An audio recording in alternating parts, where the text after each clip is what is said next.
The first person to look at Venus through a telescope was Galileo in 1609. But all he could see was a featureless disk. And as optical telescopes got bigger, that's all anybody could see.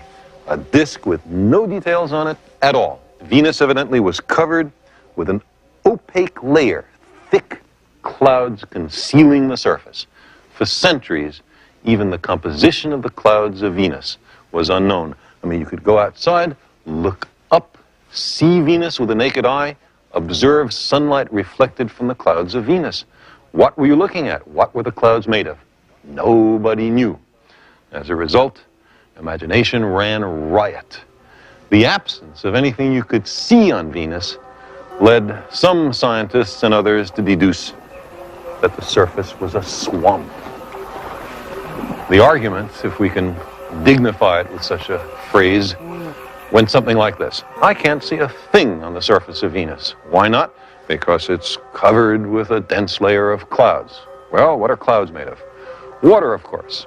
Therefore, Venus must have an awful lot of water on it. Therefore, the surface must be wet. Well, if the surface is wet, it's probably a swamp.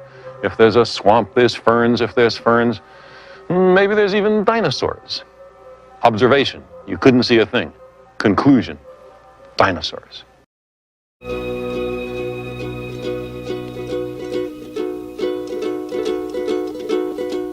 Tiptoe through the window, by the window, that is where I'll be. Come tiptoe through the tulips with me.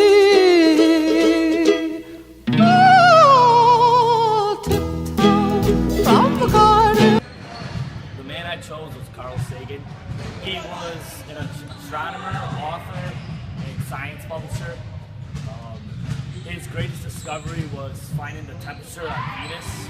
I was really interested in what he did because I'm really interested in a bunch of science.